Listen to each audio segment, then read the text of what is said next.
Good morning, good afternoon, good evening, wherever you are.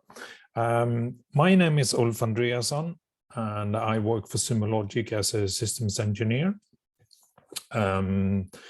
And today I'm going to talk to you about application observability. And we're not just only going to talk, I'm actually going to show you a couple of things as well. So, you know, I'm hoping that's going to be useful for you guys. So I see that there's a couple of folks joining us as we speak. So maybe we should give everyone a couple of seconds here to get online properly, first of all. So yeah, just 10, 15 seconds to let everyone sort of join us. And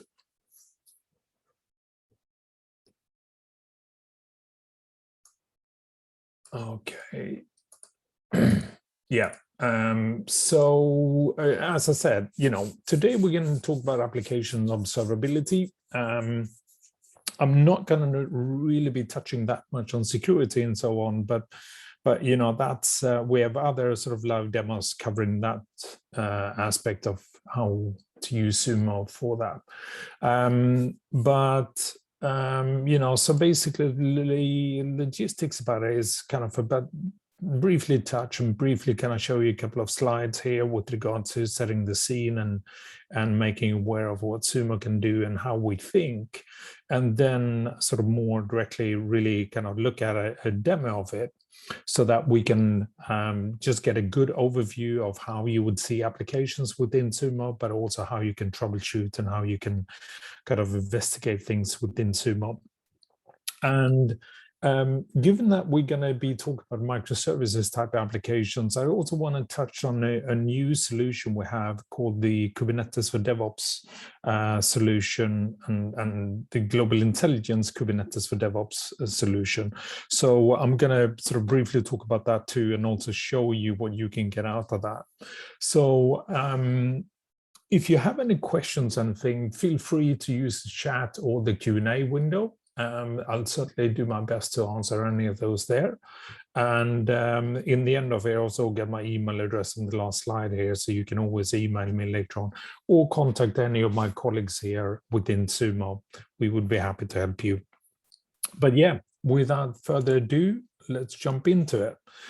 So really, when we talk about observability, monitoring, and you know, how the different tools you would use and how you would use it, it's the way we define it is really that, you know, you monitor, you kind of try to look at the services you provide to your customers. You know, monitoring is very much about looking at the internals, kind of understanding how things are, all the components are working and all that. While observability is much kind of richer and requires much more data to it, right? You cannot look at something from the outside. You're trying to understand how that is being delivered and the kind of aspects of that.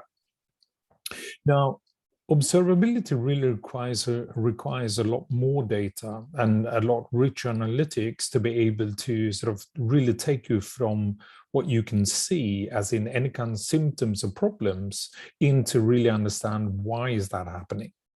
The first one is, of course, just, you know, monitor it, see that everything is kind of running well, and or you know, if you do see any latency or bottlenecks or anything like that, you want to be alerted by it. You want to be able to see that, to react on that. And effectively, that kind of takes you into the diagnose, where you're looking more about sort of mean time to detect and really understand. But that also means that you're going to have a lot more data to be able to satisfy that requirement. And of course, in the long run, you really want to be able to troubleshoot and find your sort of root cause. And also not just find the root cause, but also being able to mitigate that, or to be able to kind of make sure it doesn't happen again effectively. So you remove the kind of root causes you may be able to find. And this is kind of where we often hear distinction about sort of logs and metrics. But to be honest, what you need to have is a solution and a platform that can support you in all the kind of different kinds of machine data. It may be logs, metrics, but it should also be traces. It should also be sort of events taking place in the system. So, when you have a microservices type architecture running in, for example, Kubernetes, you're going to have a lot of events, as in pods being deployed or removed, containers failing, or whatever it may be, right?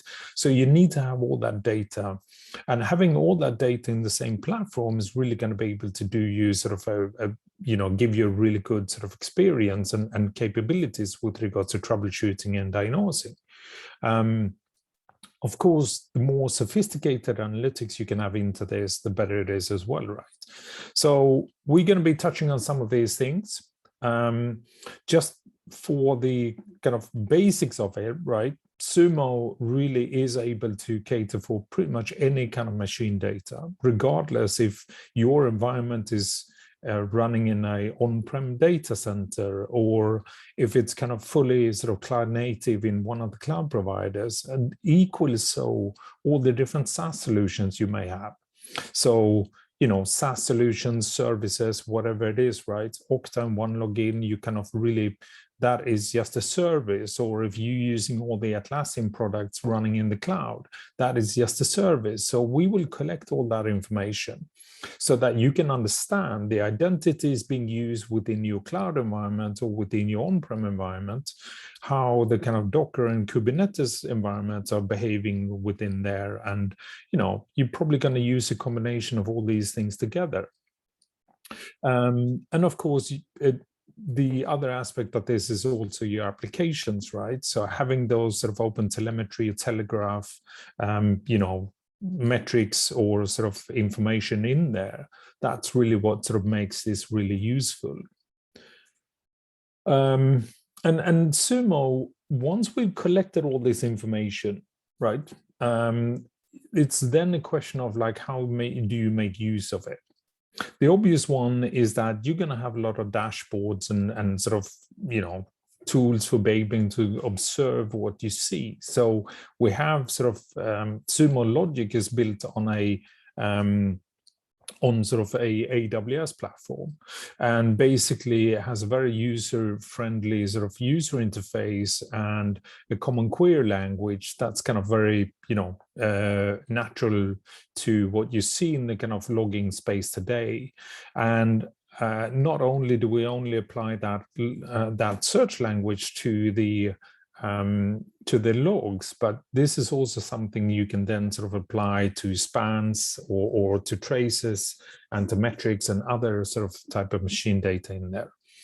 We try to provide as much as possible with regards to integrations out of the box. You don't actually need to kind of go and build any of these things, but we also give you the opportunity to kind of change anything that we build. So you're not going to have like a static platform that only we can sort of interact with. It's actually up to you yourself, and you can build your dashboards from scratch, or you can take what we've given you and kind of change that to your heart's content, right?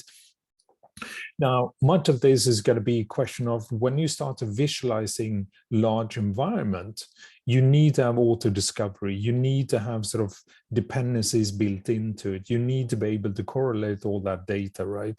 And it's not just having sort of some kind of dashboards. It's actually a question of how you can make use of all those dashboards and those different views, and sort of be able to traverse through the hierarchies of what you have in there.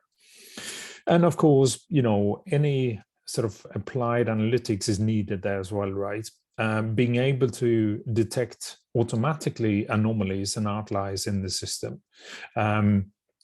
unifies the searches across logs and traces and metrics, right? So you can correlate what's happening. Why is this CPU going up? What kind of eventual log messages may be behind the kind of CPU usage or something like that, right? And being able to use kind of machine learning, and we use that extensively within Sumo. And to the last kind of point here with regards to benchmark and optimization, and that's what I'm going to be talking about in the last piece of this sort of demo. It really is about how we can make use of all our existing customers and all our knowledge to be able to provide for you a benchmark and way to optimize your environment, because it may not always be that easy to know what is the best configuration or what is the best kind of way of deploying something. And that's where the global intelligence comes in that Sumo provides. So there's a lot of good benefits that we provide here with regards to observability that you can make use of. So let's dig into the demo. I'm going to show you a couple of different things today. So it's not necessarily a troubleshooting exercise, but I just want to kind of give you a couple of highlights here. So of course, I could be sending alerts into Slack, or in my case, I've just got some alerts coming into my email box here, or inbox rather. And in this case, it just talks about that, you know, I have some sort of latency in my microservice coming here, and it's been triggering based on the values that I have there. And this is kind of built out of an outlier, to be honest. So it's not like it's a static sort of measurement or anything like that. Now, with information of this, I get the time frame and everything here, but I can also sort of add more information to it, right? So if I have a playbook or something like that, I could add information to that. But in my case, I'm also just providing a complete sort of application overview of my application that this comes from. And just to kind of show you that, what we have here is effectively a coffee shop. So you can go and order your coffee, and you know, you can just say like, okay, I want to have an espresso. Maybe I want to have some sweets to that as well. So I'll just add it. I'd add actually 2 pieces of cornetto, and I could just kind of go and check that out, right? So this is going to give me kind of an acceptance for it, and it's going to be $4. So I could provide sort of, you know, a $10 bill or whatever, $10 bill or whatever, and sort of pay for that. I had some issues here before, so therefore I won't do that. But basically, this is my application, right? And what's happening in the background is that we are sort of automatically generating a lot of coffee requests and you know, purchases. So what I want to do now is I just want to take you into an overview, and this is a very bespoke overview of my coffee application here, right? This is something that you can build yourself, and I've taken a couple of panels or frames from various different applications. I'm looking at an Apache panel here where I'm taking visitors over time. So effectively, how many requests am I hitting on this website? And I'm just basically counting that. So obviously, I didn't sell that much coffee during the night here. And I can also see for the last 24 hours what kind of fraction has been from the various platforms. You know, if I want to promote someone to be using mobiles, I know that 22% today is using the mobile phone, but the other ones are coming from Mac or Windows. I can also have just pure information, because this is just my overview of the application, the Sumo coffee bar. So I could have some information here, like who am I going to contact if there's any issues, anything like that. And, you know, this could, of course, be built into the alerts and alarms that I can be sending out. But this is just one example of how you can provide a lot of different kind of panels into this. Now, the most interesting is, of course, kind of the number of bookings. Actually, I said number of bookings per hour here, but I'm looking at a 24-hour window here. And I can also see the split of this, because basically within that request and within the log line, I can actually find out who that, what sort of products, what type of coffee was bought by those people. And of course, I can then also kind of split this up so I can actually see the kind of, the split of the booking. So that's a bit busy, but if I go down to 15 minutes here, I can kind of more easily see how many of the cappuccinos am I selling, and there's no real trend here, right? Of course, the more important thing is that I want to be able to track if there's any failed orders, or effectively if there's any dollars that I'm losing because of failed orders. So there's a lot of good things here, and also general sort of latency in this area, right? So I mean, there's a lot of good things, and also what I can do here is that anything I click on in this page, right, I can take me in to look at the logs for that, or just the error logs maybe, or look at the whole infrastructure for it. So in this case, we are just looking at the order outlier here, or sorry, the outlier in the order here relates to a specific sort of application, which is a coffee bar application, but it also takes me into the namespace, a specific sort of deployment, and the pod, and in this case, the specific container. From here on, I could also go into traces and logs and metrics, whichever I want to go into, right? I just want to show you the kind of more the bigger piece of the kind of application here. So what I'm going to do is actually take you into the entity browser, or the entity dashboard of the coffee application, because this is my bespoke sort of very business-like application view. What I want to take you into is actually more of the application view in Kubernetes, for example. So this just shows me the namespace overview, but what I can do here, let me go to cluster overview, and I'll actually look at that instead. So here I can see a good overview of all my different namespaces and services. So in this case, we're looking at different pods here that are running. But basically, this kind of just shows me an overview of this cluster. And again, I can kind of see if there's any issues here. So here I got some log lines being within this namespace. So of course, that's kind of log lines for the whole namespace. But all in all, the pod seems to be running fairly okay. There's always a lot more details the deeper down I go in this page, right? So there's a lot to kind of look at. But, from a resource perspective and from a Kubernetes perspective, it all seems to be pretty good. But again, it all depends on how much in the details you go, right?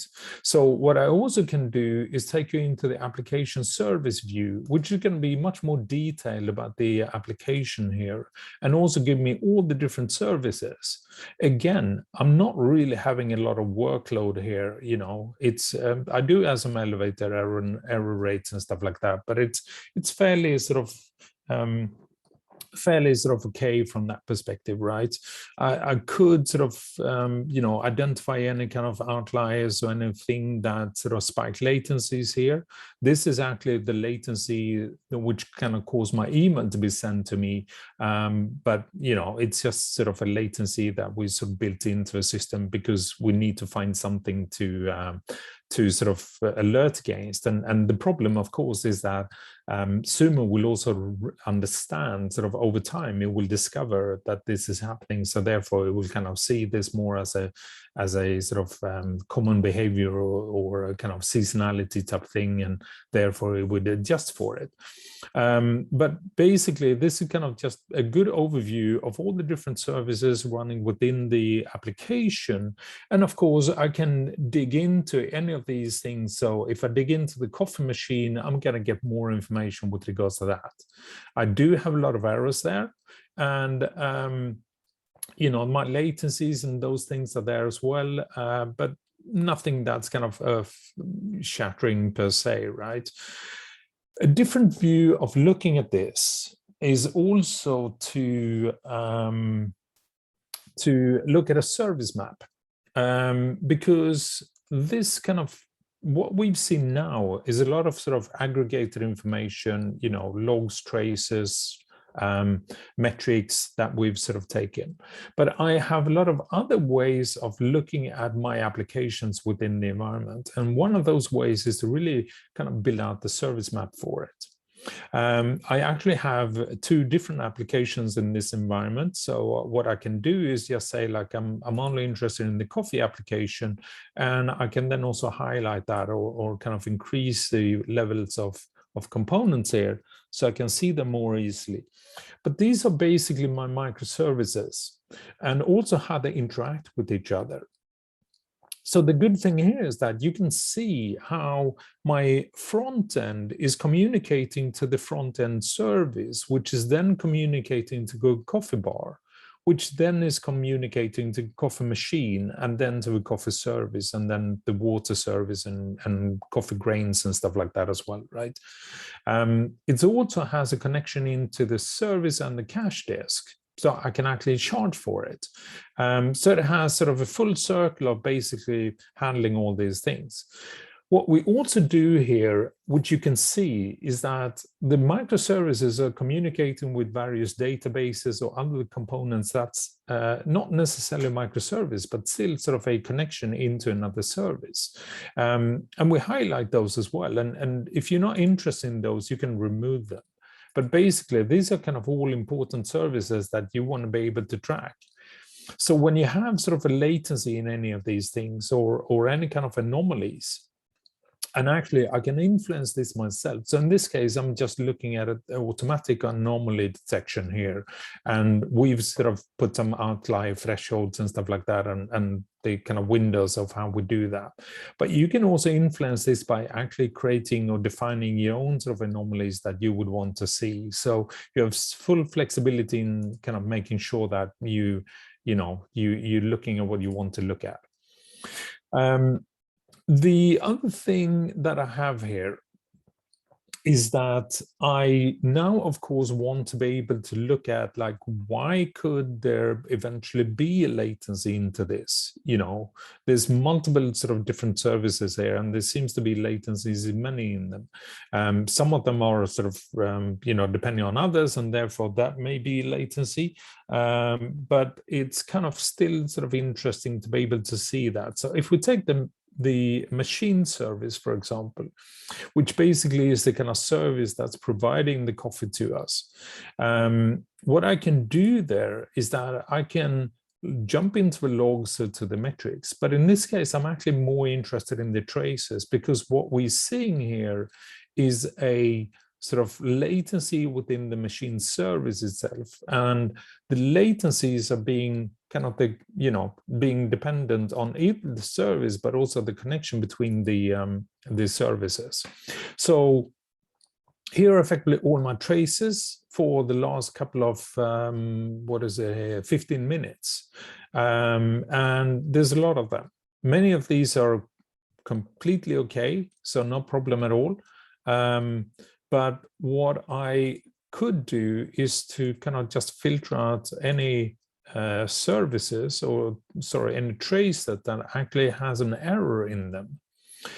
So in this case, I'm looking at any trace that has a higher error than 0, which basically should be something like this. So now I can see some traces here, right, where basically I see the kind of coffee service, and this actually includes everything from my from my end user, as in the portal there, to all the different services that runs in the back end, including the kind of 2 services or a few services that also run sort of outside, some of these remote services.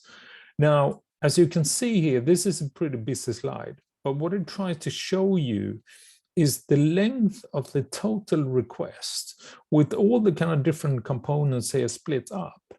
So basically, when we come down to this part here, and this, what I can do to kind of highlight this a bit easier is to actually show the services that really is failing.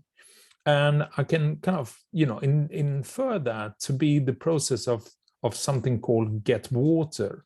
or the water service. Now, it's not always that easy to understand all these things. So what you can do is just dig into this. And as you saw, when I clicked on it, I get into this entity browser to get a lot more information. I have all the metadata here. So here I can see that this is part of the application Coffee Bar app, which I obviously know. It is this water service, and it basically has a URL being alerted by it. It has a process and a PID ID and a lot of things. This is actually being a Ruby runtime environment with a lot of kind of application information in here.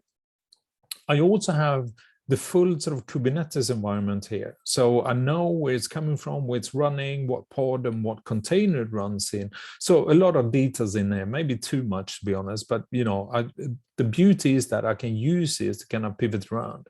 I also know where it's coming from a Sumo perspective. So effectively, how did I collect the data? This is trace data. I know where it's coming from and the source host and all these kind of good things as well.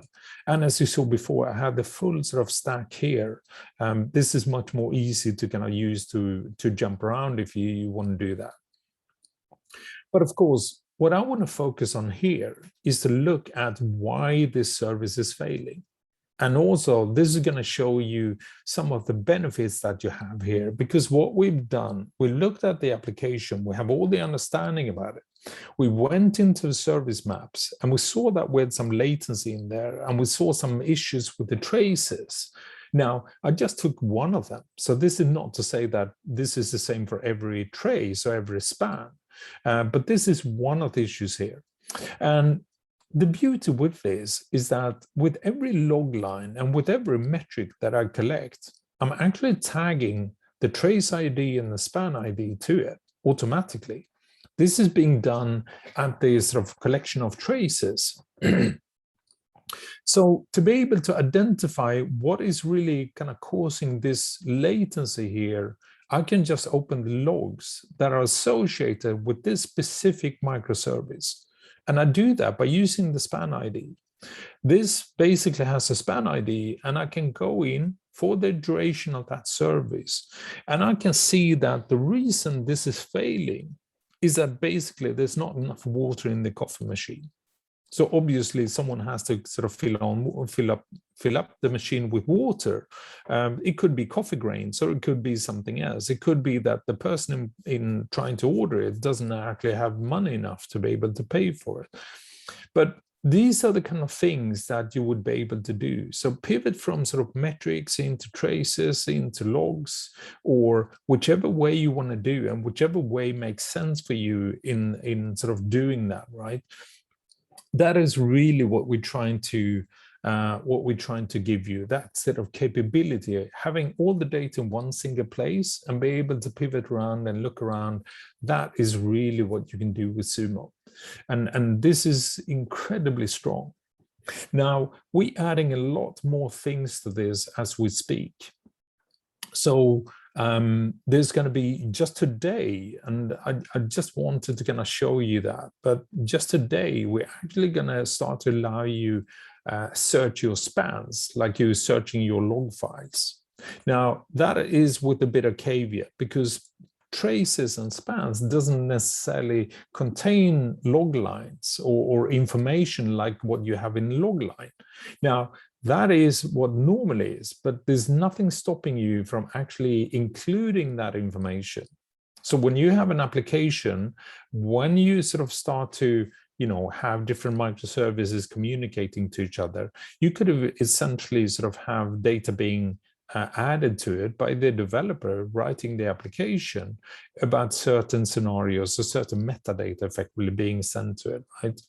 So what we want to enable you to do is to look at a span or look at a trace like you would be able to look at a log line, or not just one log line, but multiple log lines. Be able to search through your spans for certain criteria.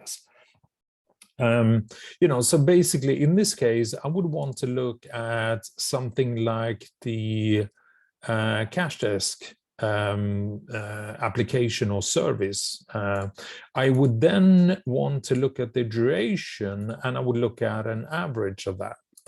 And just trust me, hang on with me here. What I want to look at is basically, I want to time slice all this data. So I will look at a time slice of 1 minute or buckets of 1 minute.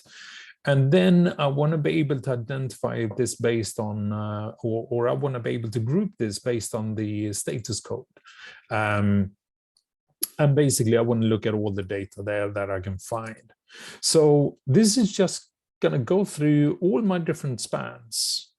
And effectively look at the status code of it. So it could be okay or error, or actually this is going to be the HTTP status code.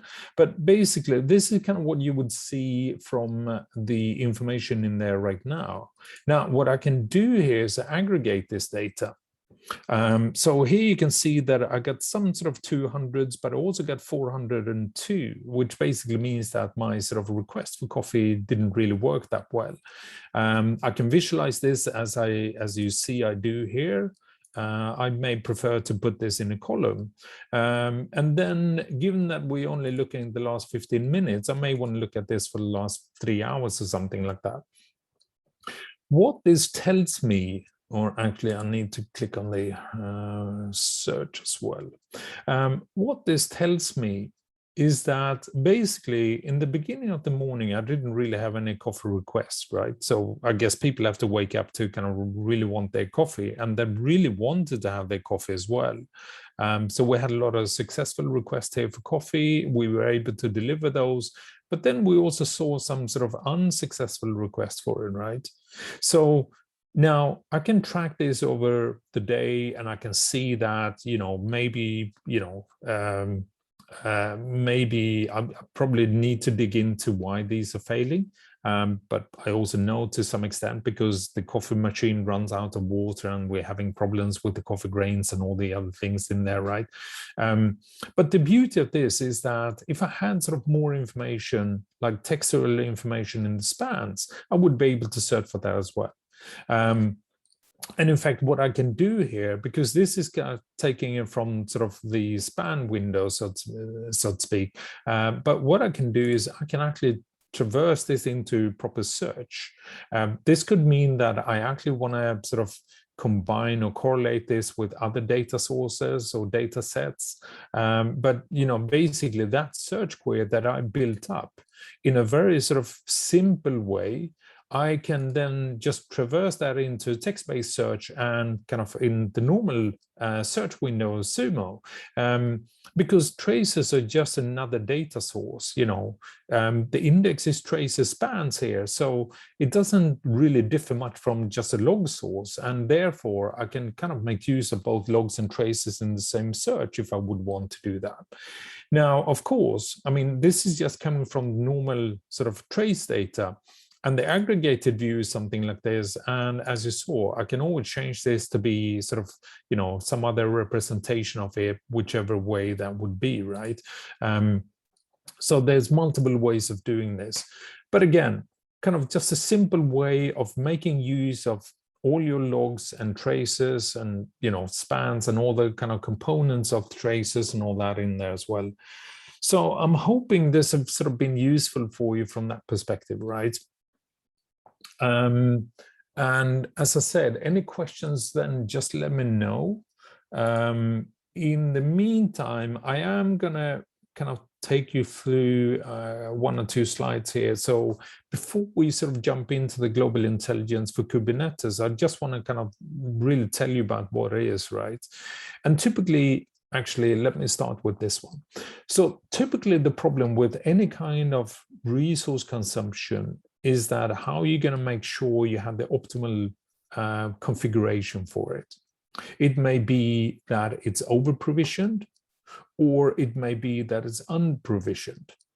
And in an environment where you have a large kind of number of components, or in this case, pods and containers, knowing how much those resources, knowing how much those services are going to consume upfront, when you're going to define what the requests are going to be like and what the limits is going to be, So effectively, what we talk about here is that you're going to give a number of resources to the different components within Kubernetes.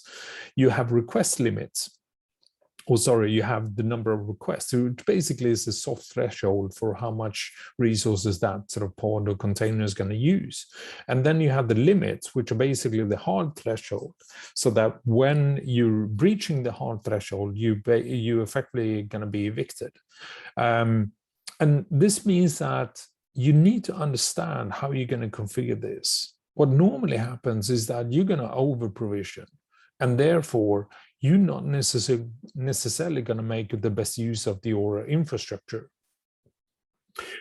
This is really what is the problem here. And this is really what we try to help you with the Global Intelligence for Kubernetes solution, making you able to balance and sort of provision components within sort of the Kubernetes environment to the best possible way, right? So let me show you how you can do that. What I would do is to go into my Global Intelligence for Kubernetes application here. Here I can get a brief understanding, and this is not sort of this is just to give you a sort of global view of your deployment or your adoption of Kubernetes versus all of other customers using Sumo.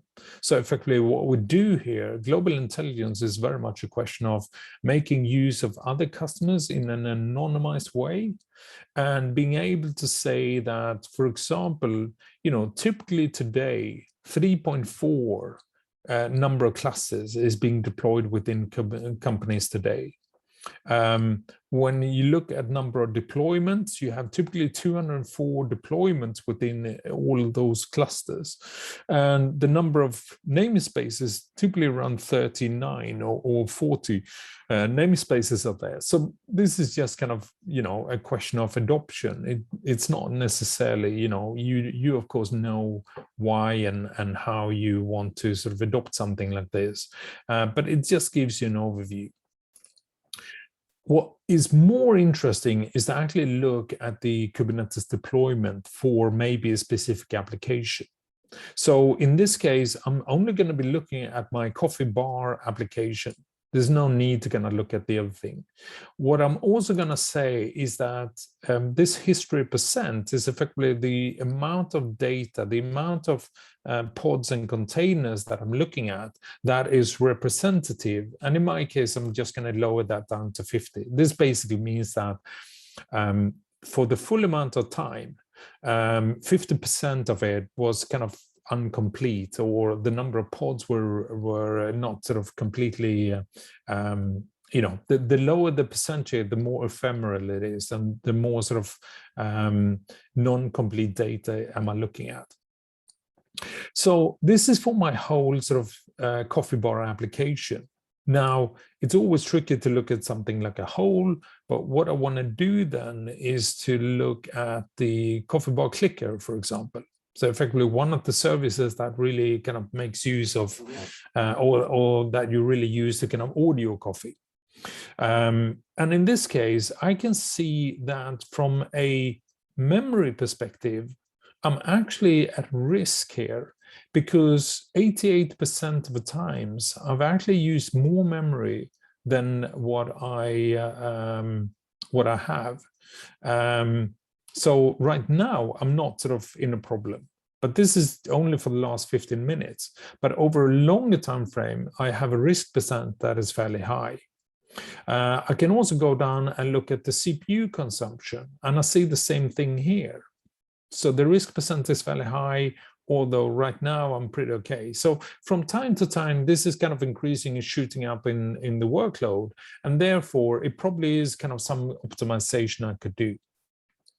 So I have a plan to look at it from a CPU perspective, but I also have a plan to look at it from a memory perspective. So let me take you into a look at the memory. And again, I'm going to select the coffee bar application, the 50% of that. And I'm going to say we have, of course, built this into Sumo. And you can look at this from a balance perspective or from a cost perspective. So effectively, you want to optimize this for cost as much as possible, or you want to optimize for reliability. So it's just kind of different ways of how you want to look at this, how you want to optimize the kind of workload and the resource consumption. But so what I do here, and actually let's go down to look at the clicker again, because that's probably more. So in this case, what I can see here is that my current consumption is 536 megabytes. So this is kind of what I use now, and this is of course an average number. So, but it's basically an average over 15 minutes for the last 8 days.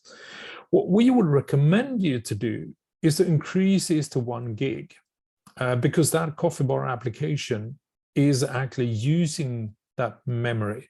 And that is per container. So, and yes, this is the request. So when we look at the limitation, effectively the hard level, this limitation is set to 1 gig, 1.7 gig. So therefore, most of the times, this is probably not going to be an issue, given that we're going to set the recommendation for the request to 1.2 gig. Or 1.02 gig. But basically what we're still saying is that it could be useful to increase this a little bit more, not much, but just a bit. But the big part is actually that we recommend you to kind of increase the requests here. So again, and here's actually a distinct value that we think you should set it to. So it's just kind of one way of helping you to understand that you're using your kind of resources within the system in the best possible way. Now, in this case, we need to increase it. In most times, we probably need to decrease the number of resources being consumed. So this is just one application component here. If I look at some of the other ones, many times, and okay, that one wasn't a good one. But in most cases, I would argue and say that you probably most times need to decrease the consumption there. That was that. And this is really all about trying to help you to sort of use your resources in the best possible way. So I'm open for any questions. If there's anything, and of course, as I said, you can always reach out to me later on or to any of my colleagues within Sumo Logic. Happy to help. I don't see anything, yeah, so actually there's one question here. There's one question here that basically talks about tracing. So how do you, what is the cost of using tracing or kind of using Sumo together with trace data? And basically there's no kind of difference there. So Sumo is all about that you pay for the ingestion of data into Sumo. Now, typically what we look at is the amount of gigabytes that is being sent in to us, or the number of metrics being sent in. Sumo is all sort of, self-service platforms. You can manage it all yourself. But basically what that means is that the trace data is going to increase some of the metrics, is going to increase some of the logs. But basically it's typically not that much. And also all the functionality that I've been showing you here today, which basically is all the different sort of, the trace views, the service maps, the Explorer view, all of this is kind of just built in and ready for you to use. So there's no additional cost for any of these kind of functionalities or whatever number of customers you have or users. So it's all based on ingest. Okay, if I don't have any more questions, then I just want to highlight 2 more things. So first of all, we're going to have the Sumo Logic user conference in end of September. It's a global virtual event, so you're welcome to join. It's the best place to learn more about about this is go to sumologic.com/illuminate, and then there you're going to be able to see we're actually going to have quite a lot of good addition of functionalities and capabilities in Sumo at that event. So there's going to be much more being added to Sumo from that perspective, and specifically from an application perspective. So I recommend you to take a look at this. It's a really good event, and you're also going to hear from customers of Sumo how they use Sumo and why they use Sumo and all those kind of good things.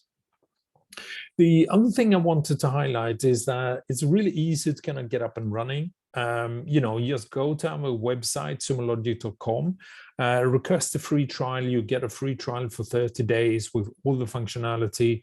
And, the only thing you do is provide a business email address, and then you're going to get an email back, and you set your password, and then you're good to go. And then, of course, you can invite all your colleagues to join the same instance there of Sumo, and you can all play together and kind of just start to collect the data and grab that being sent into Sumo. With that said, if there's no more questions and I can't see anything, then I want to thank you for today. And as I said, reach out to us, let us know if there's anything. So yeah, thanks a lot, and have a good day. Okay, over and out.